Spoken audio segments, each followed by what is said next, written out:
అనమాట. అతను పుట్టిన 12:00 అనుకోండి మార్నింగ్. ఒక 11:30 అనుకోండి. ఆ 11:30కి అని చెప్పి చేసామండి. అక్కడ కూడా వచ్చిన ప్రాబ్లమ్ ఏందంటే అండి కొన్ని సీన్ తీయలేకపోయాను నేను. దాన్ని కూడా చేసింది మన ఎడిటరేనండి. అంటే నేను అంటే ఈ మ్యాచ్ చేయలేమిక్కడ. ఏంటి ఎలాగనుకున్నప్పుడండి తనే "పని చేద్దాం సార్. ఈ షాట్ తీసేసి ఇలా చేద్దామండి. ఎక్కడ తీసిన షాట్ తీసుకొచ్చి అక్కడ ప్లేస్ చేసేయండి." ఇప్పుడు సినిమా చూసినప్పుడు మనకి ఏం కనపడదండి ఇవన్నీ. కానీ బ్యాకప్‌ది తను చేసిన కృషి మాత్రం నేను చాలా థాంక్స్ అమర్. నిజంగా సార్. అంటే నేను ఫేస్ చూస్తున్నాను కాబట్టి ఒక్కోసారి ఏం చేస్తానంటే షూటింగ్‌లో అనుకుంటాం కొన్ని అవ్వవని. మాకున్న ప్రాబ్లమ్స్ కావచ్చు, ఆ టైం కావచ్చు కుదరదు. కానీ మీరు సినిమా చూసేటప్పుడు ఎటువంటి జర్క్ లేకుండా చేయడం మాత్రం ఈ సినిమా మాత్రం చాలా చేశారండి. Thank you. ఇంకొకసారి చెప్తున్నాను అమర. Thank you. గోపి గారు ఏదండి? అందరూ మొత్తం టోటల్‌గా అండి. కంప్లీట్‌గా చెప్పాను. ఇందాక అందరూ చూసారండి. అంటే అందరూ చెప్తుంటారు. నేను కోఎడిటర్ ఉన్నప్పుడు చాలా సినిమాలకి ఫారెన్ వెళ్ళాను, అది వెళ్ళానండి. చాలా సినిమాలు మీరు నమ్మరు సార్ చెప్తున్నాను కదా! చాలా హానెస్ట్‌గా చెప్తున్నాను. ఆల్‌మోస్ట్ 38 మెంబర్స్ వరకు షూటింగ్ వచ్చారు. ప్రతి ఒక్కరు అదే ఫీల్ అయ్యారండి. ఒక 20 డేస్ షూట్ పోలాండ్‌లో వాళ్ళు కూడా చాలా మెనీ కంట్రీస్ వెళ్లారు. అంటే మా సినిమా చేసిన వాళ్ళు మహేష్ బాబు గారి అసిస్టెంట్స్ కావచ్చు, అందరూ కూడా ఈ సినిమాకొచ్చారు. వాళ్ళు కూడా దే విజిటెడ్ మెనీ కంట్రీస్. కానీ ఈవెన్ హెబ్ ఆల్సో ఎన్నో సినిమాలకెళ్ళింది కానివ్వండి, ఎంత మిస్ అయిపోయామంటే అండి, సినిమా షూటింగ్ అయ్యి వచ్చిన తర్వాత అప్పుడే పోలాండ్ నుంచి వచ్చిన తర్వాత అండి అందరూ ఒక చిన్న హోమ్ సిక్‌లా అయిపోయినారు. ఓన్లీ బికాస్ ఆఫ్ అండి ఇది కేవలం credit goes to Ram Kumar గారేనండి.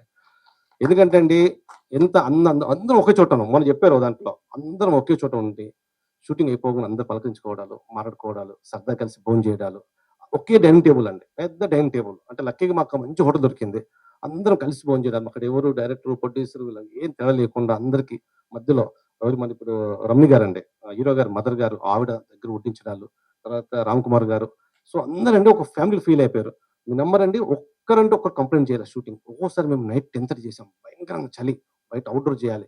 కానీ ఒక్కరు కూడా ఎటువంటి సార్ ఏంటి సార్ అనలేదు. ఎందుకంటే అండి అంత ట్రీట్మెంట్ కాబట్టి, అంత ఆప్యాయత కాబట్టి అందుకొరకు హ్యాపీగా తీసుకొచ్చామండి. ఇప్పటికి అంటారన్నమాట ఎంతోమంది మెమరబుల్‌గా ఉంది అసలు పోలాండ్‌కి ఎప్పుడు తీసుకెళ్తారని చెప్పారు. ఇవన్నీ చెప్పిన తర్వాత సాయి కుమార్ గారు ఎంత చెప్తుంటే అసలు ఏదో జెలస్ ఫీల్ అవుతున్నారు. నన్ను తీసుకెళ్ళని చెప్పి మొన్న కూడా మన ఇంటర్వ్యూలో చెప్పారు. Thank you sir. నిజంగా sir hospitality hats off sir. Gopi గారు సార్ అంటే రైటర్‌గా అంటే కోన వెంకట గారిది, మీది, శ్రీను గారిది ఒక మంచి కాంబినేషను. అవును. రైటర్‌గా వచ్చిన తర్వాత మీరు ఇప్పుడు సెకండ్ హాఫ్‌కి వచ్చేసరికల్లా ఈ ఎక్స్‌ప్రెషన్ అనే ఒక పదాన్ని మీరు ఒక విజృంభించేసారు. ఆ పదంలో ఎన్ని ఎక్స్‌ప్రెషన్స్ పలకాలో అన్ని ఎక్స్‌ప్రెషన్స్ అందరి చేత పలికించారు. అవును. ఎస్పెషల్లీ ఆ ట్రాక్‌కి మన థియేటర్‌లో చాలా మంచి అప్లాజ్ వస్తుంది. అవును. ఎక్కడ సరే అంటే శ్రీను గారు జనరల్‌గా ఆయన సరౌండింగ్స్ ఆర్టిస్టుల మీద ఏస్తుంటారు కొన్ని క్యారెక్టర్స్. ఈ ఎక్స్‌ప్రెషన్ ట్రాక్ ఏమన్నా అలాంటి ఇన్‌స్పిరేషన్ ఏమన్నా ఇండస్ట్రీలో మీకు దొరికిందా?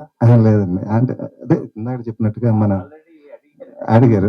మీరు రాకముందు గిరి గారు కొంచెం అలాంటి ట్రైట్ ఉండేది. మీరు చాలా ఉన్నాయి ఈయన ఇన్సిడెంట్లు. నేను అయి సినిమాల్లో పెడితే చాలా బాగా పెడతాయి. సందర్భం వచ్చినప్పుడు ఒక ఏజ్డ్ ఆయన కళ్ళల్లో కళ్ళు పెట్టి చూసి మాట్లాడటం ఇష్టం ఉండదు ఆయనకి. ఆయనేమో ఇలా పక్కకు తిరిగి మాట్లాడుతుంటుంటే ఆయన దగ్గరికి వెళ్లి కళ్ళల్లో పెట్టి మరి చూసి మాట్లాడి ఆయనేమో ఫోన్ చేసి ఆయన ఏంటండి అలా కళ్ళల్లో కళ్ళు పెట్టి మరీ ఈయనేమో మాట్లాడలేదు. ఇలా చూస్తూ సిగ్గుపడుతున్నప్పుడు మాట్లాడుతుంటే నేను మాట్లాడుతున్నప్పుడు మీరు నాకు డైరెక్ట్ గా చూడాలి. మీరు కళ్ళజోడు పెట్టిన ఎటో చూస్తా చెప్పమ్మా అంటే నేను మాట్లాడలేను. అది ఆ పెద్ద ఆయన దగ్గర జరిగింది. ఈ కంప్లైంట్ గోవిమోహన్కి ఇచ్చారు.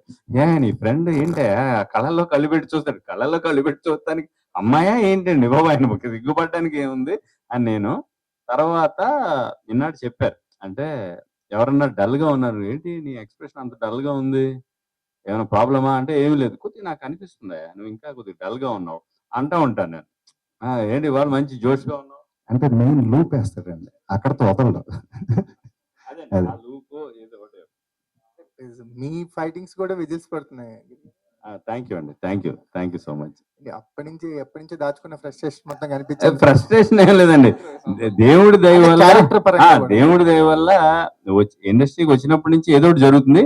మీరు అన్నట్టు మ్యాజికల్ ఎక్కువ స్పేస్ ఇన్ సినిమా వచ్చినప్పుడు ఇంకా ఎక్కువ ఎనర్జీ ఉంటుంది డెఫినెట్ గా. ఫైట్ మాస్టర్ కి చెప్పాం ఇలా ఎనర్జీగా ఫైట్ చేయాలండి గిరి గారు చేస్తారంటే అలా ఒక సరైనోళ్ళు అల్లు అర్జున్ గారి లాగా లేకపోతే ఒక హీరోలు ఎలా రియాక్ట్ అవుతారో అలా వైబ్రెంట్ గా చూపించాలండి ఇతన్ని ఆ పాయింట్ లో అంటే బాగా చేశాడు నిజంగా టైమింగ్. సార్ ఈయనకి చాలా మంచి టైమింగ్ ఉంది సార్, ఏదన్నా ఇంకా 2, 3 చేయించమంటారా, ఇంకా 2, 3 చేయించమంటారా అంటే ఒకసారి కాలు ఎత్తుతారా గిరిగారు అని అంటే నిజంగా కాలు చాలా పైదాకా ఎత్తి చూపించాడండి. సార్ ఇది నేను ఏదో ఒక సినిమాలో మిమ్మల్ని వాడుకుంటాను, ఇది మీ టైమింగ్ వాడుకుంటాను అని చేతిలో చూస్తారు మీరు. మీరే డిస్కవరీ చేశారు సార్ కొత్త టాలెంట్ ని. ధూమ్ ధామ్ చూసిన తర్వాత మాకు గిరి గారు వేరే రకంగా కనిపించడం ఆఫ్టర్ ధూమ్ ధామ్. అంటే బెనర్జీ గారి క్యారెక్టర్ కూడా సార్, అంటే అంత ఓపెన్ గా ఆయన మీద ఉండే మాటను అనగలిగారు. అంటే కాదండి, బెనర్జీ గారు చాలా స్పోర్టివ్ పర్సన్. యాక్చువల్గా ఏంటంటే నటులు అంటే వాళ్ళు స్వతహాగా ఎలా ఉంటారో వాళ్ళని మనం అలా యాక్సెప్ట్ చేయాలి. అంటే ఎక్స్ప్రెషన్స్ కొంతమంది మాట్లాడితే వచ్చేస్తూ ఉంటాయి,